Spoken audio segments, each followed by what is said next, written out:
partner with Axon, you immediately gain access to a full range of products and solutions designed to meet the complex needs of today's grower. We carry all major brands and sizes of tires and wheels. We specialize in large diameter wheels for large equipment. We have one of the largest OEM replacement wheel inventories in North America. Known for extreme flotation setups, duals, and triples, we have wheels for all makes and models of tractors, sprayers, combines, and grain carts. If we don't have the wheel in stock, we'll custom build, sandblast, and paint in-house. There isn't a more vast inventory in North America dedicated to helping dealers move more iron. With facilities on the West Coast and in the heart of the Midwest, leverage our 230,000 square feet of indoor inventory to solve any problem a grower may have. Move more iron with Axon.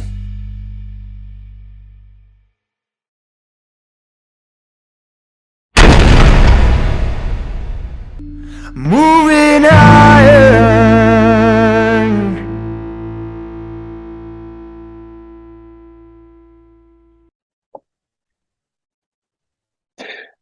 Hello and welcome to Moving Iron Podcast number 327. This edition of Moving Iron Podcast is brought to you by Axon Tire, helping dealers move more iron for the past 100 years. And I have the great and powerful Paige Seek here with us to talk about what's going on in the world of Axon. So how you been since we talked last, Paige? That's so nice of you, Casey. I've been good. I feel like I haven't talked to you in such a long time, but yeah, things have been good. Just getting the new year off to a good start, I would say. The marketing team was out of office last week. We're up in Minneapolis at a 2022 awards ceremony, so that was really exciting. And then just back at it in the office this week. So you guys won an award at that deal. We did, yeah, we did. What was it that you won? So we created a video for one of our other channels of business called CFI. So we won an award for the video that we produced, which is really exciting. Then we also ran and managed a digital campaign for Axon last year. So we basically just won a creative award for all the digital assets that we produced. So it was pretty cool. That's awesome. Congratulations on your efforts there. Yeah, thanks. It was pretty fun. So that was neat. I was flipping through my social media stuff and I saw you and Jesse and who else was with you in the picture? Allie. Yeah. Saw you guys in the picture there, and I was like, "Oh, that was really cool. Look at that there. They're winners." Yeah. You know? I know we were winners. It was pretty fun. So I'm happy that we did it. We drove up there in a snowstorm, if you can believe it. January driving. I can believe it. I can believe it. It's been snowing everywhere. I can't imagine the amount of snow that you guys have around there compared to what we have here. I mean, it's been a winter for sure. So. Yeah, at least the sun's shining today. That's a win for us. We'll take it. Good. Well, good. Well, Paige, who do we have with us today? Yep. So we have a full crew with us today. We have Mr. Roy Diener, who has been on the podcast before. He's our sales manager here for Axon. And then we also have Jay Brandner joining us, and he is one of our purchasing managers at Axon. And then we also have a special guest, our Alliance Tire rep, Dallas Ransom, joining us today also. So a lot of good content coming to you, Casey. Right on. I'm looking forward to it. Well, welcome to the show, guys. Good to be here. Yeah, good afternoon, Casey.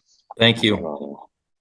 Well, Roy, let's start with you, man. So 2022 kind of ran out. We had some, I'll just leave it at we had some brief struggles to get through, and some of those brief struggles were a little bit longer than brief would encompass, but we had kind of looking at that kind of thing, and we said, we're starting to see some spillover into 23, which I think everybody expected to see that.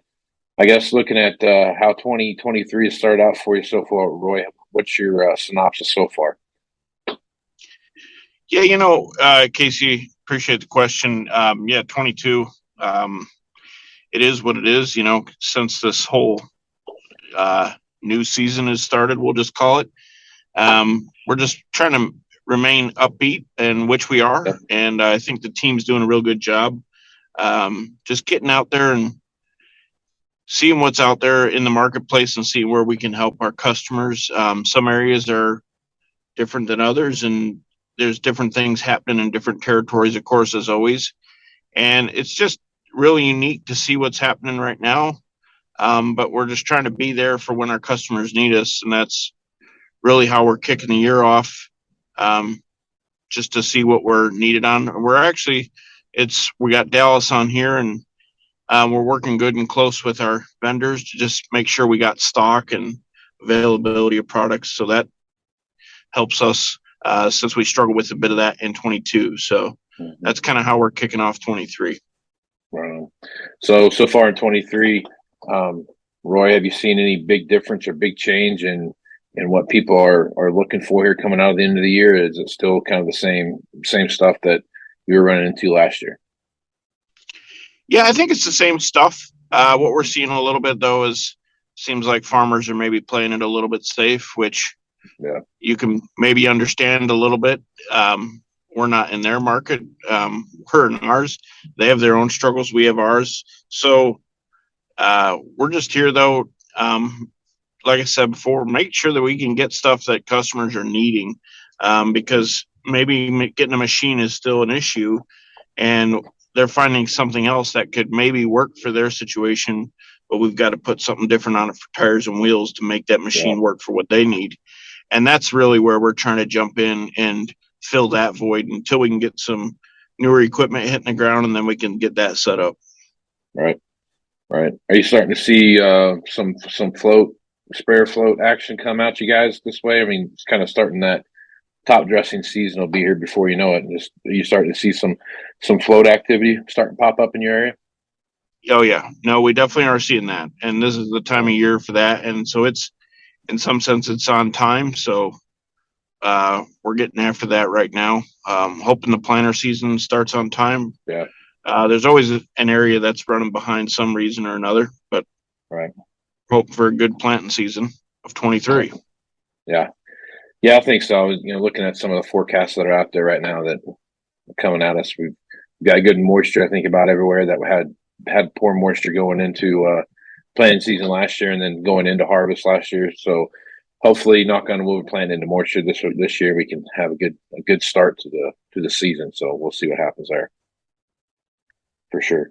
All right, let's jump over to Jay. Jay, talk a little bit about what you do and what you're doing over there at Axon and how you're interacting with Mr. Diener over here. Well, unfortunately, I talk to him too many times in a day, but trying to make sure we have what the sales managers are forecasting, for the year, making sure we have it on time, and keep up the vendor relations with people like Dallas and talk to him daily. And, if I need to push on to getting something a little bit sooner than what we're seeing from the factories, and I lean on him a little bit to do that, and just trying to make sure we have everything we need for the springtime. Right on. Yeah, that's got from a buyer's perspective, and when you're working with those various timelines that you run into, especially with the issues that we've seen with product availability and those kind of things. How are you handling making sure you have those right things when you need them? Looking at some of these order times that are out so far, that like on our side of the back, where I'm out on our side of the business on the equipment side, we might be looking at 9 months to 12 months, maybe even longer out, trying to guess when that machine is going to be there and when the customer is going to be there to buy that machine. So I'm sure you run into similar situations like that. How are you handling that, and what are some of the best practices that you're using right now? Yeah, we as a team meet once a month with the sales managers to, kind of update forecasting and seeing any changes. I'm on the phone all day with different vendors, trying to figure out where we're at, if there's any delays, if things are getting moved out. Then when we do get order confirmation, we look, okay, did, some of these get pushed out even further? I had some stuff that was November of 23 was when we were supposed to get it. And last week it was ready to ship. So it's just really keeping up the communication with the vendors to make sure we have that relationship to where they're letting us know of delays and letting us know when they're ahead of schedule for we can adjust, and making sure we have the stuff when we need it. Yeah. That's we've had a lot of that stuff hits too, where we've had stuff that was supposed to be here 2.5 months from the time when they said it was supposed to be here showed up, and then something that was supposed to be here this week got pushed out 2.5 months down the way. So it's that ever turning kind of snowball of dates and availability and factory issues and those kind of things just they spring up all the time here. And it's the craziest thing about some of the stuff. It's not one big major thing that slows everything down. It's typically just one little tiny small something that just kind of throws it for a loop there. So Yeah, I don't envy your constant position. communication. Yeah. What it is. And when you're ordering stuff from overseas, obviously you have a third hand into it, because then we have to communicate with our rep. They have to communicate with the factory, and then you got the time difference. So it's just a lot of phone calls, a lot of emails. So yeah, absolutely. So looking out right now, Jay, as you're looking around, is there any big are you starting to see any kind of change from what you saw this time last year, where maybe some of those lead times are starting to shrink a little bit? Yeah, I think overall, all the vendors have been able to build some inventory. It's not always what we want to see. They don't have the inventory of some stuff, but on other stuff, they have plenty. If they have a warehouse here in the States, you're starting to see product in the warehouse you can grab from. So, I mean, it's definitely better than it was a year ago. There's still work to be done. Obviously trying to find some of this. And then even if they have production dates, whether or not you get an allocation on that production that's coming up, don't know. So it's kind of the idea of being multi allocated, with vendors trying to get something. Yeah. Those allocations are they're kind of a blessing and a curse at the same time. It kind of keeps overproduction from happening, but sometimes your allocation for the stuff that you really need, you get 2 of, and the stuff that you really don't need, you get 100,000 of. So it's it's one of those things you kind of have to take the good with the bad there, I guess, a little bit. Yep, it's definitely staying on top of the open order reports and seeing if we have it sourced with 2 different vendors and they're both coming up, to make sure we cut back on one of them. So, or a little bit. So, it's definitely a full-time job. Yeah, it's like I don't envy your position at all, there, Jay. You're the good guy and the bad guy, so you get to do both. I'm always the bad guy when Roy calls. But, right? Yeah, it's usually how that works. So, well, Dallas, let's talk a little bit about what you do and your role in this big 3-way thing we got going on here. Yeah, so I work for Yokohama Off-Highway Tires. We produce Alliance Galaxy Prime X for these guys. Been here 5 years in February.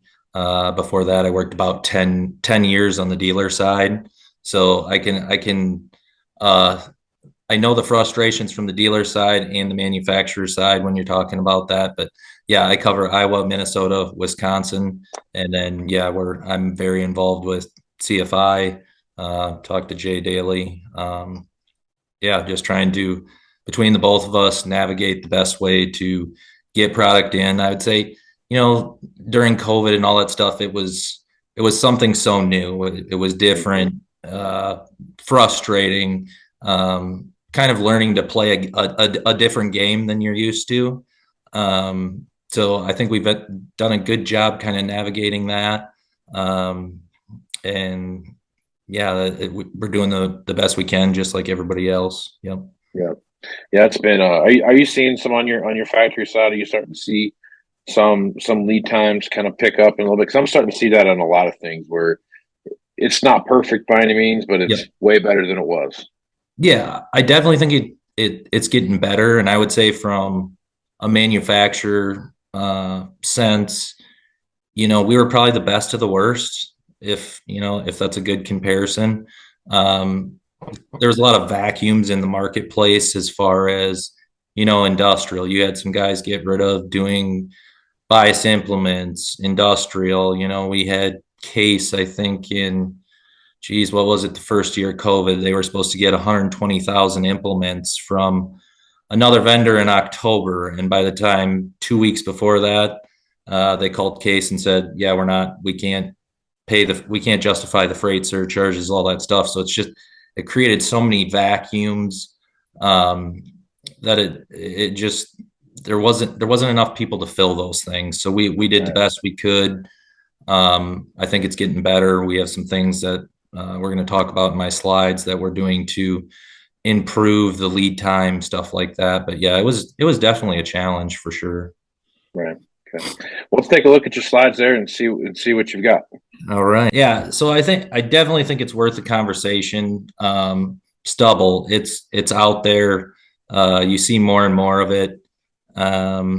You go to shows and the older generation, hey, why is there stubble? We never had this issue, back when I first started farming. So there's a lot of things, right?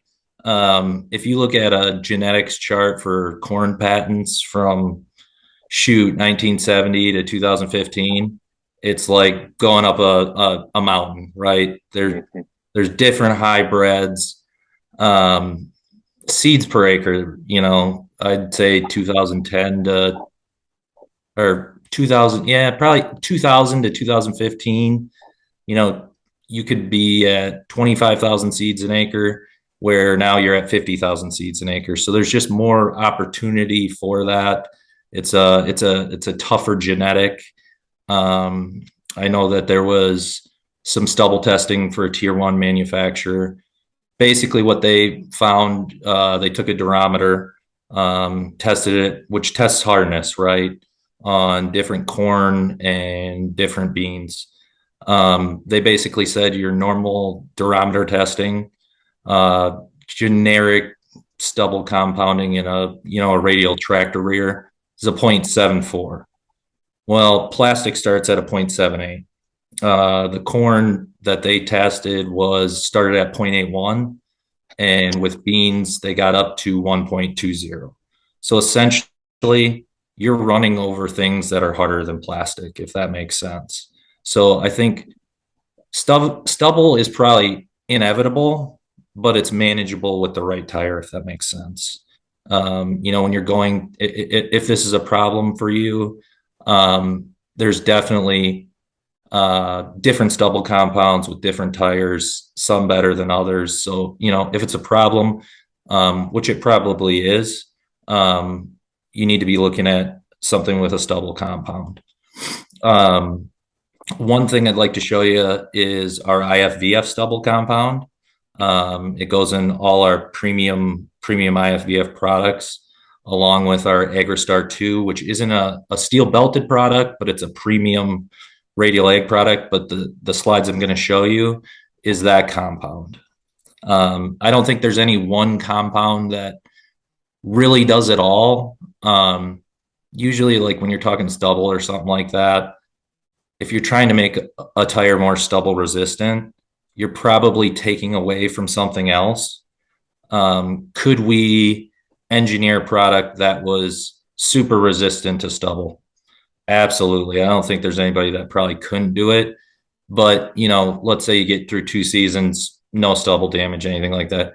You're probably going to make the tire more brittle, which will then, probably later in life cause it to crack or something like that. So when you're talking about stubble, everybody's trying to make the best stubble compound that they can without sacrificing the other things of the tire. Does that make sense? Yeah. Okay. So we did these next few slides we did some stubble testing in Kansas, vertical tillage, no-till beans.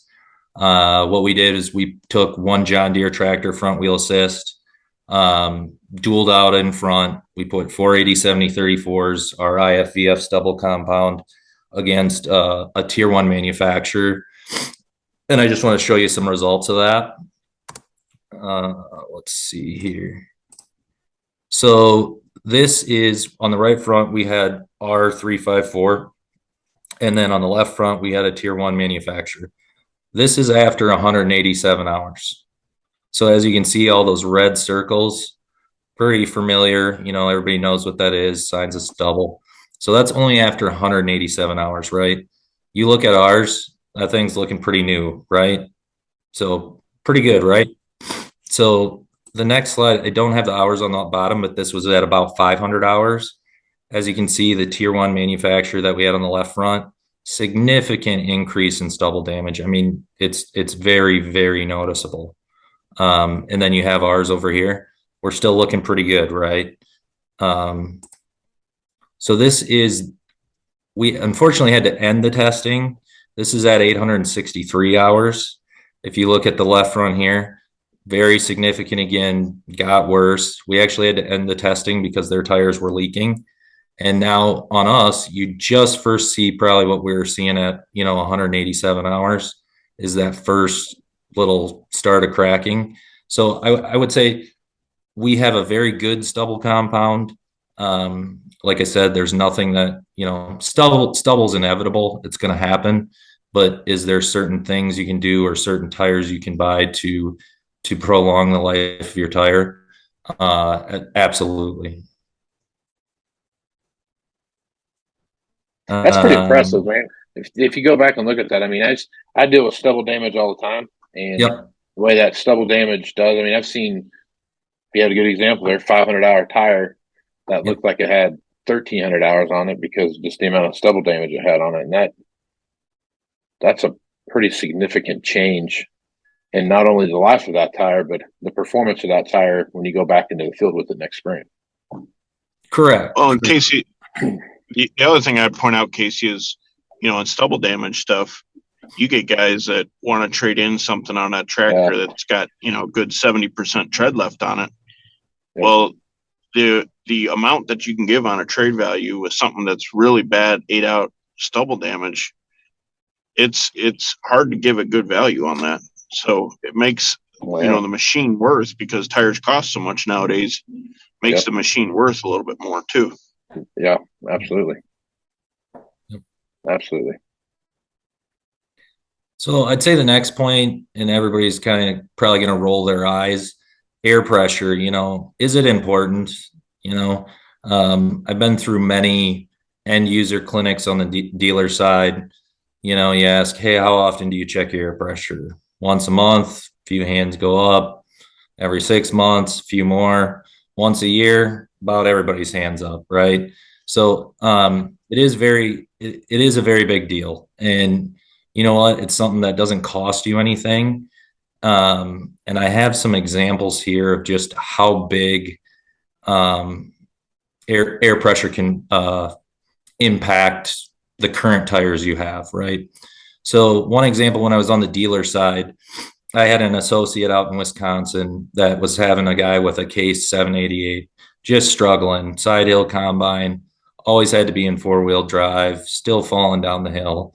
Can you come out, weigh the tractor with me, and set the air pressure? So that's something, this is part of that case. The guy was running a 960/32, running about 35 pounds in it, which was max at that time.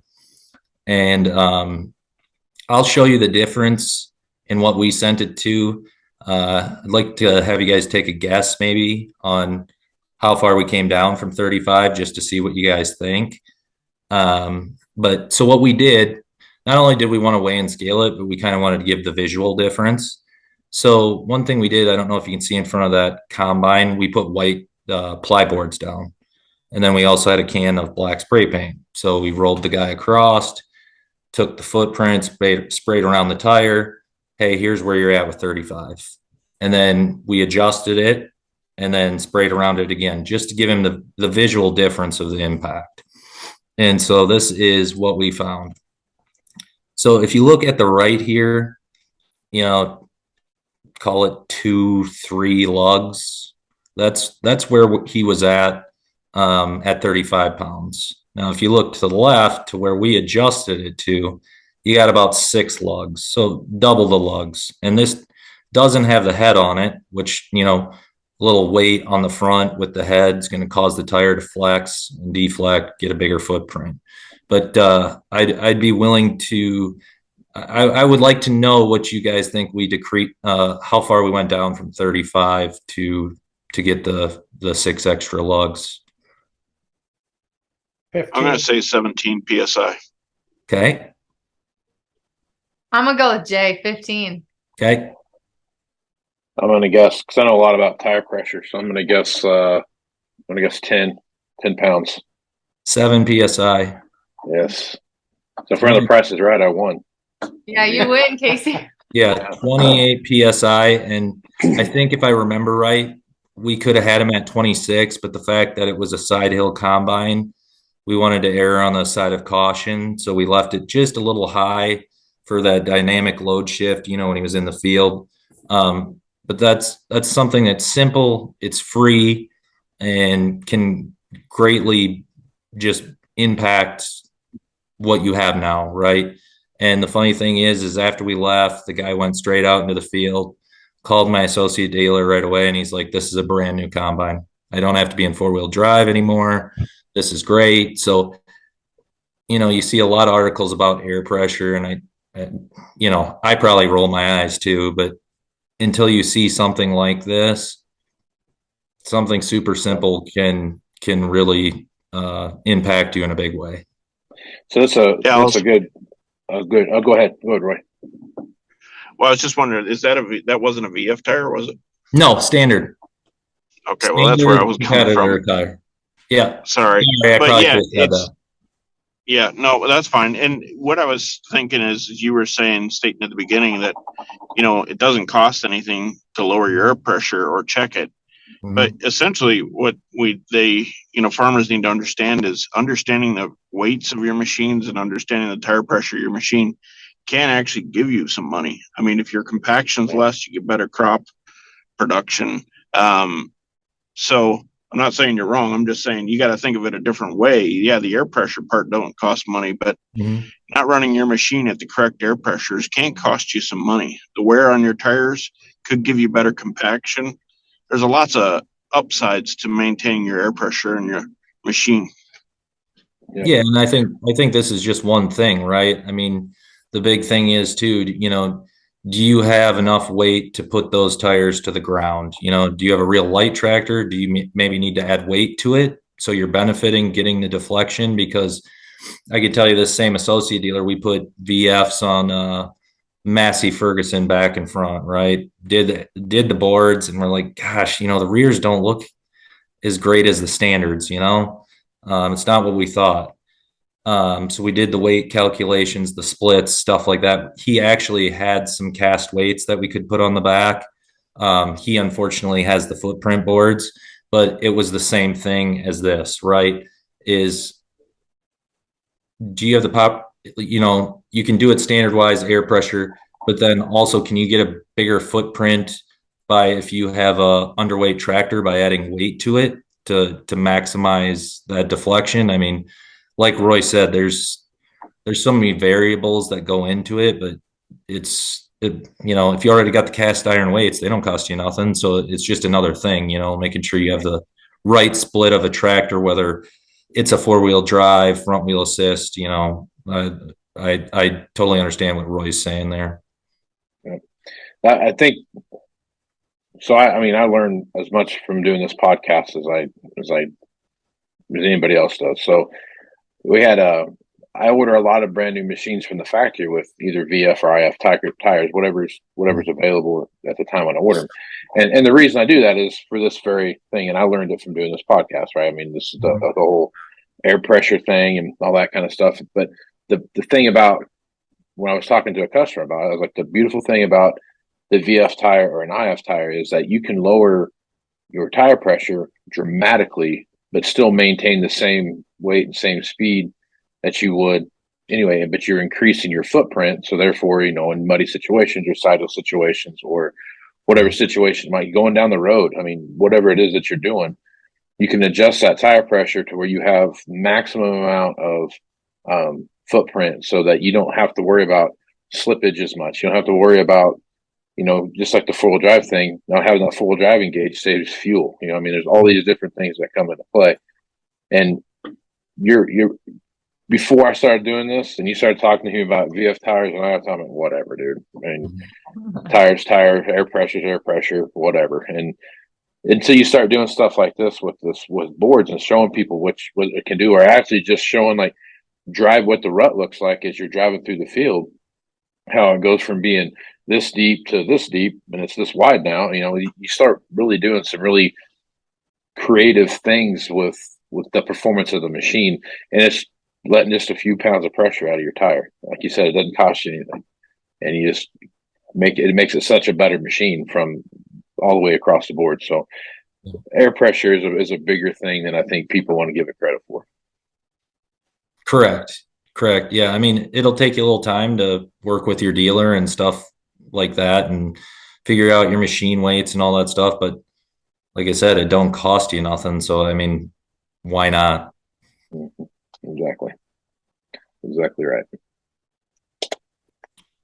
So the next thing I got, so we do have a few new products.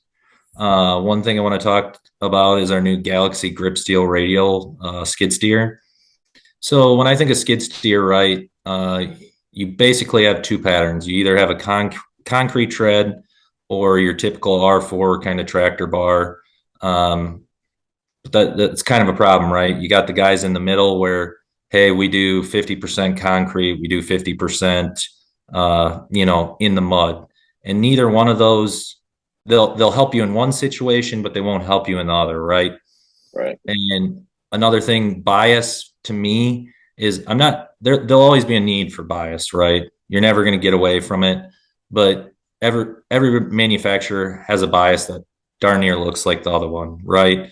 So our idea was, okay, how do we differentiate ourselves from the other people, right? So let's do radial, and why not do it at just a little bit above cost of a bias? This new grip steel, if you're looking at a concrete tread, there's probably, I don't know, 65% lug, 40-35 void ratio, right? That's what makes it good for concrete. You look at an R4, it's probably 60% open, 40% bar. So how do we get to the best of both worlds, right? So this is actually going to be a true 50-50 lug to void ratio to benefit both worlds. But then yet let's do it in radial to give you a better footprint. And I have another slide to kind of show you about that, but this was just released. We have it in all your popular sizes, 10, 12, 14, 17, 5. I just kind of want to show you what that radial looks like, because I think, you get to the biases, you can go your economy treads, your mid-tier treads, and then you can go your deep treads, right? They give you more life, right? More 30 seconds. Well, the thing that we kind of found here is this top example is our 305 7016 550. So it's not the Galaxy grip steel, but it's another one of our radials. If you look at that footprint, look how square it is, how long it is. Also, that blue and yellow is how cool it's running. But then you look to that bias, right? It's kind of a square footprint. That red, that's a lot of heat generation. So they might look at the Galaxy grip steel and say, hey, you're only, 15, 30 seconds off of a bias premium. Well, we don't really need that extra tread, right? Because it creates heat generation, which is in turn not good for the tire. But that flatter profile with the openness of the tread is going to give you a better contact area. So it's not, when you get into radial versus bias, it's more of a footprint and traction thing than it is 30 seconds, if that makes sense.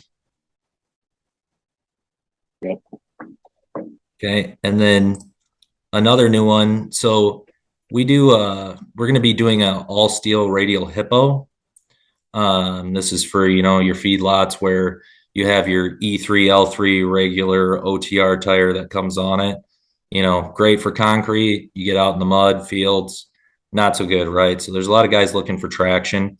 We build a bias hippo, and I have another slide to kind of show you the difference, which our bias hippo, we sell lots of them. It's great. Guys love them, but it's kind of like the skid steer thing, right? We can get into a radial, give you a better footprint, give you a better ride. So that's something we just got some testing conducting right now, but this will be next and upcoming in our lineup. But one of the things with the radial, if you see, so the one on the right here is our bias hippo, right?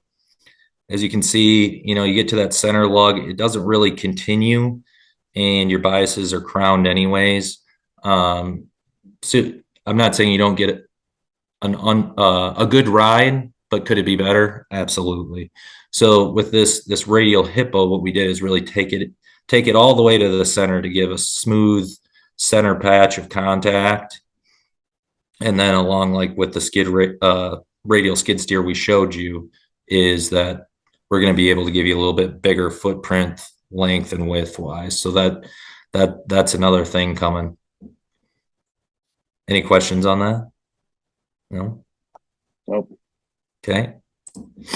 So next thing, right? And I know we've all been through the struggle of the 2 years, and I talked about, there were some manufacturers that bowed out, created a vacuum that really nobody could fill. I mean, I think any manufacturer, they were pegged out on what they can do, right? The one thing, so we currently have 3 facilities that produce tires. We got Israel, which does most of our steel belted high end. We got 2 in DeHedge, Tenavelli and DeHedge. 2 in India, DeHedge and Tenavelli. But the one thing that we saw from COVID is like, okay, we're pegged out. How do we be better for our customers, right? So we broke ground in Vizag, which is your second largest port in India with like 4 container terminals. I think, the initial investment we put, it's on the screen there. It was like $100 and some million. We put the second phase in, and it opened in Q3 of last year. Basically, that's going to give us about 55 tons a day now that it's up and running, which when we talk tons, right, if we talk layman's terms, you got 10 tons to about a container. So it'll give us about 5 containers a day until we reach like the first half of 2024, when it's going to give us like 130 tons. So then you're talking 12 containers a day. So that's going to help us help our dealers get more product in, get it in faster. We're making the investments to make that happen and make it a better buying experience for our customers. Because I think as we all well know, everybody's crystal ball was broken in during COVID, right? What do you order? What will you get soon enough? And it's just going to ease the pressure off our other factories to get all products in a more timely manner. And that's basically the end of my slides. Okay. Stuff. A lot of good information there, man. The air pressure thing. I'll reiterate that. I mean, from my opinion, that the air pressure part of that is a hell of a lot more important than what people want to give it credit for, I think. So crazy. Very important stuff. Yep. Very crazy. All right, Paige, my favorite part. Mine too. Of the podcast. So what's the great gift from Axon this month? Well, the great gift, it would only be right if we gave away some Alliance goodies. So that's what we're going to do, because we got our Alliance rep with us today. I wish I had it with me to show you, but we are giving away an Alliance branded flashlight, as well as an Alliance branded baseball cap. Not the one that Jay has on, because we've already done that one for hunting season, but a brand new one this time. So awesome. All right, get a flashlight and a hat. Perfect world right there. Perfect world. So how do they get that? How do they get that giveaway? You guys can go ahead and email marketing@axontire.com. Just first name, last name, and then the address we should ship it to, and we'll get it sent out within the next week or so. Awesome. So it's farm show season. That's coming around. You guys have any big farm shows you're going to be out here anytime soon that you want to let people know about? We have one next week here in Des Moines at Wells Fargo Arena, Hy-Vee Hall. Okay. Tuesday, Wednesday, half Thursday. Yeah, Tuesday, Wednesday, half Thursday. And then after that, I don't think we have one till the summer, right? Well, we are going to be in Tulare. So if you want to speak with us, we'll be out in Tulare. And then are you going this year, Casey? I had something come up last minute, and I'm not going. I had it all planned. Had it all planned and ready to go, but last minute had something pop up. Oh, that's okay. I'm missing out this year too, but if anyone has the chance to go, they should definitely go. Yeah, it's somebody. Anyway, sorry, Roy. No, it's fine. I was going to say we're going to be out in Tulare and then Louisville. There'll be some of us in Louisville. So if you need to talk to one of us, reach out. We'll be glad to chat with you. Right on. Okay. Well, guys, as always, I appreciate our partnership, and I look forward to talking again next month. So, Paige, thanks a lot. Thanks for all that you do and getting this put together. Roy, nice to see you again. And Jay and Dallas, nice to meet you guys. Nice to meet you, Casey. Thanks for having us on. Yeah, thank you very much. Yep, As always, thanks, Casey. Appreciate it, guys. Paige, if folks want to reach out to Axon, what's the best way to do that? You can reach out to us at sales@axontire.com, and we'll get you in touch with the right rep. Right on. Okay.